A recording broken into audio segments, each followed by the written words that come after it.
അസീസേ, എടാ നീ എന്നടാ മിണ്ടാത്തെ? നിനക്ക് ജാടയാണോ?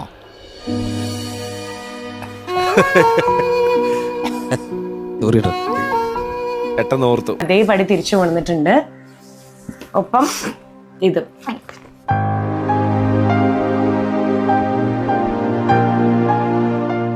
കരയില്ല എന്നുള്ളൊരു പ്രോമിസ് എനിക്ക് തന്നിട്ടുണ്ടായിരുന്നു. കാരണം എല്ലാരും ബോൾഡ് ആയിട്ടുള്ള ഒരു രേണുവിനെ ഇപ്പൊ കാണുന്നുണ്ട്. ശരിയല്ലേ? ഒന്ന് കണ്ടു തുടക്കൂ. അപ്പോ യൂസഫായിക്ക് ഒരു ലോഗോന്റെ ആവശ്യമൊന്നുമില്ല. ആരൊക്കെയോ പറഞ്ഞിരുന്നു പ്രൊമോഷൻ ആണെന്നൊക്കെ. ഈ ഒരു പേര് മാത്രം മതി, അതാണ് പുള്ളിയുടെ ബ്രാൻഡ്.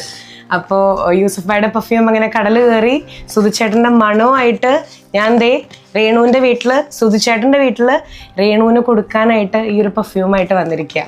ഇതാണ് എൻ്റെ സമ്മാനം. കഴിഞ്ഞ ഒരു വർഷമായിട്ട് രേണു ഈ ഒരു ആഗ്രഹം മനസ്സിൽ കൊണ്ടുവന്ന് സൂക്ഷിച്ച് എൻ്റെ അടുത്ത് പറഞ്ഞ് കഴിഞ്ഞ കുറച്ച് മാസങ്ങളായിട്ട് ഞാനിത്.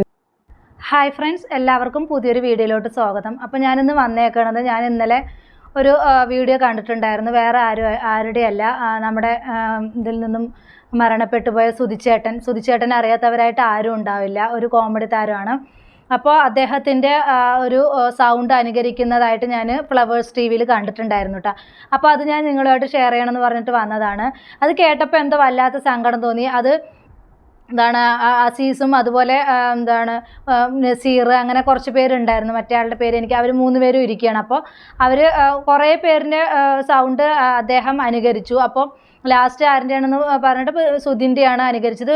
എന്താ പറയുക, കറക്റ്റായിട്ട് തന്നെയാണ് കേട്ടോ ആ ഒരു സൗണ്ട് അനുകരിച്ചിട്ടുണ്ടായിരുന്നത്.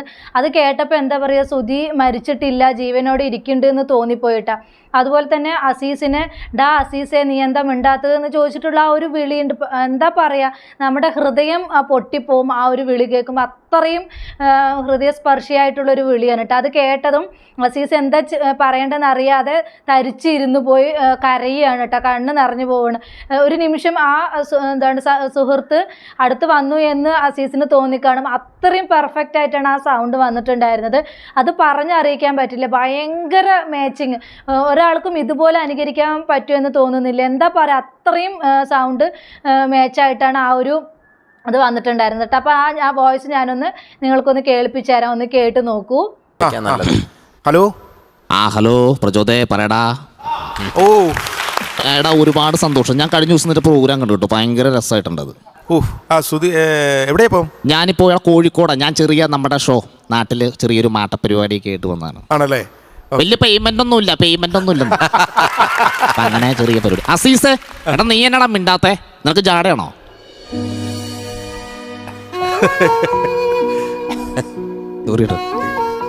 പെട്ടെന്നോർത്തു, എനിക്ക് ഇമോഷണലായി. ഈ സമയത്ത് ആ കലാകാരനെ നമ്മളെല്ലാരും ഈ സമയത്തെന്നല്ല, എല്ലാ സമയത്തും ഞങ്ങൾ ഓർക്കുന്നു. എന്താ ഇപ്പൊ പറയാ, എനിക്ക് തന്നെ കണ്ടിട്ട് ഭയങ്കര സങ്കടം തോന്നും. എന്ത് തന്നെയാണെങ്കിലും നമ്മുടെ കൂടെ നിന്നൊരു സുഹൃത്ത് അകാലത്തിൽ പൊഴിഞ്ഞു പോകുമ്പോൾ ആ ഒരു വേദന ഒരിക്കലും നമുക്കത് അക്സെപ്റ്റ് ചെയ്യാൻ പറ്റില്ല. എപ്പോഴും നമുക്ക് ആ ഒരു ഓർമ്മ നമ്മുടെ മനസ്സിൽ എപ്പോഴും ഉണ്ടാകും.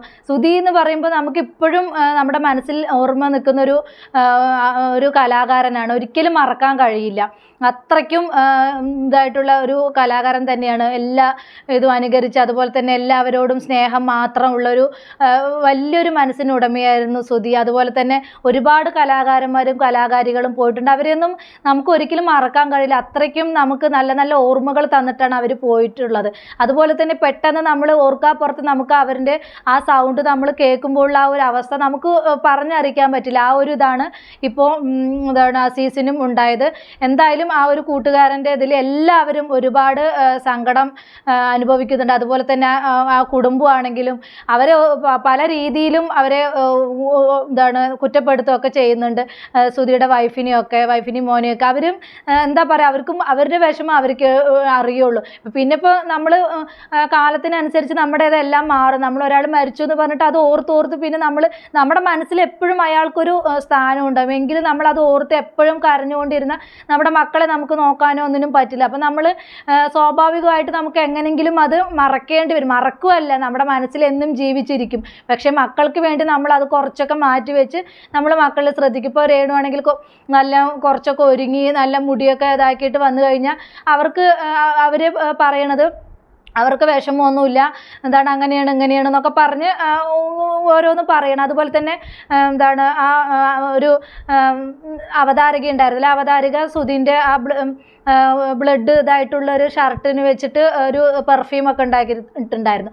ആ പെർഫ്യൂം എന്താണ് സുധീൻ്റെ വൈഫിന് കൊടുത്തിട്ടുണ്ടായിരുന്നു. അതിനും ഒരുപാട് സൈബർ അറ്റാക്ക്, ഇപ്പോൾ എന്താണ് പേരിന് വേണ്ടിയിട്ടും പ്രശസ്തിക്ക് വേണ്ടിയിട്ടുമാണ് അവളിങ്ങനെ ചെയ്യുന്നത് എന്നൊക്കെ പറഞ്ഞിട്ട് അതും ഒരു ഭയങ്കര ഒരു നെഗറ്റീവ് ഇമേജൊക്കെ കണ്ടിട്ടുണ്ടായിരുന്നു. ഓരോ യൂട്യൂബേഴ്സൊക്കെ ചെയ്യുന്നതായിട്ട് കണ്ടു. അത് അവരുടെ ഇഷ്ടം, അവർക്കത് വേണം തോന്നി. ഇപ്പോൾ നമ്മുടെ കൂടെയുള്ള ഒരാൾ പോയി അവരുടെ ആ വിയർപ്പിൻ്റെ മണം അല്ലെങ്കിൽ അവരുടെ സ്പ്രേൻ്റെ മണം അതൊരു പെർഫ്യൂമായിട്ട് നമുക്ക് വേണം, അവരുടെ ആ ഒരു മണം നമ്മുടെ കൂടെ എപ്പോഴും ഉണ്ടാവണം എന്ന് പറഞ്ഞിട്ടാണ് നമ്മൾ അങ്ങനെ ചെയ്യുന്നത്. അതിനും ആ പുള്ളിക്കാരിക്ക് ഒരുപാട് ഇത് അനുഭവിക്കേണ്ടി വന്നു.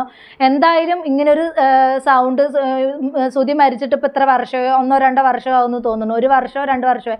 അപ്പം ഇപ്പോഴും നമ്മുടെ മനസ്സിൽ ജീവിച്ചിരിക്കുകയാണ് സുധി മരിച്ചിട്ടില്ല എന്ന് തന്നെയാണ് നമുക്ക് ഇപ്പോഴും ഓർക്കാൻ ഇഷ്ടം. അതുപോലെ തന്നെ ഒരാൾ മരിച്ചു എന്ന് പറഞ്ഞിട്ട് നമുക്ക് അതുമാത്രം ഓർത്ത് നമ്മുടെ ജീവിതം ഇതാക്കുകയല്ലേ ചെയ്യേണ്ടത്. പക്ഷേ രേണു പറഞ്ഞത് ഇനി ഒരിക്കലും ഒരു ജീവിതത്തിനെ കുറിച്ച് ചിന്തിക്കുന്ന പോലുമില്ല, എൻ്റെ മക്കൾക്ക് വേണ്ടിയിട്ടാണ് ഞാൻ ജീവിക്കുന്നത് എന്നാണ് പറയുന്നത്.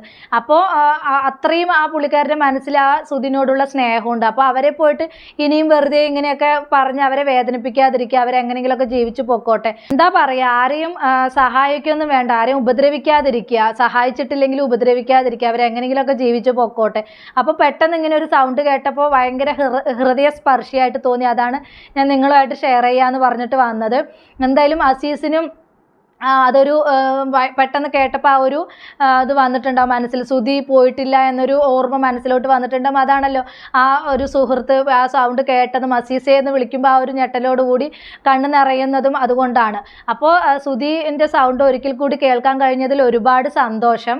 അപ്പോൾ അവരെല്ലാവരും പറയുന്നുണ്ട് ഒരിക്കലും മറക്കാൻ കഴിയില്ല എന്ന്. അത്രയും ഓർമ്മകൾ തന്നിട്ടാണ് സുധി ഈ ലോകത്തോട് വിട പറഞ്ഞത്, അകാലത്തിൽ പൊഴിഞ്ഞു പോയത്. നമുക്കൊന്നും മറക്കാൻ പറ്റാത്തൊരു കലാകാരൻ തന്നെയാണ്. ഞാനൊക്കെ ആ ഒരു ഇത് കേട്ടപ്പോൾ ഭയങ്കര സങ്കടം തോന്നി. അത്രയ്ക്കും ഇത് തോന്നുന്നൊരു ഇതായിരുന്നു, മരണമായിരുന്നു സുധിയുടെയൊക്കെ. അതുപോലെ തന്നെ സുബി സുരേഷ് അവരുടെയൊക്കെ മരണം നമുക്ക് ഒരിക്കലും അക്സെപ്റ്റ് ചെയ്യാൻ പറ്റാത്തൊരു രീതിയിലുള്ള സമയത്താണ് അവരൊക്കെ മരിച്ചു പോയത്. പ്രായം അധികമൊന്നുമില്ല, ചെറിയ പ്രായത്തിൽ തന്നെ പൊഴിഞ്ഞു പോയ പുഷ്പങ്ങളാണ് അവരൊക്കെ.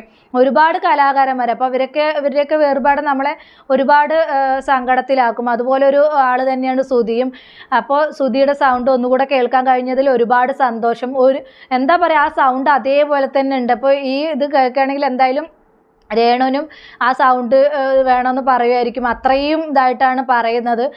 അതങ്ങനെ പറിച്ചു വെച്ച പോലെയാണ്, സുധി ജീവനോടെ വന്ന പോലെയാണ് ആ സൗണ്ട് കേട്ടപ്പോൾ തോന്നിയത്. എന്തായാലും ഒരുപാട് സന്തോഷം, ഒരുപാട് സന്തോഷം. ഈ കലാകാരനിലൂടെ സുധിയുടെ സൗണ്ട് ഒരിക്കൽ കൂടി കേൾക്കാൻ കഴിഞ്ഞതിൽ ഒരുപാട് സന്തോഷം. അതുപോലെ ഫ്ലവേഴ്സ് തന്നെ ഇതിൽ കൊണ്ടുവന്നതിൽ ഒരുപാട് സന്തോഷം. സൗണ്ട് കേട്ടപ്പോൾ നിങ്ങളുമായിട്ട് ഷെയർ ചെയ്യണമെന്ന് തോന്നിയിട്ട് ഞാൻ വന്നതാണ്. എൻ്റെ ടോപ്പിക് ഇത്രയേ ഉള്ളൂ. പുതിയൊരു ടോപ്പിക്കുമായി നമുക്ക് വീണ്ടും കാണാം.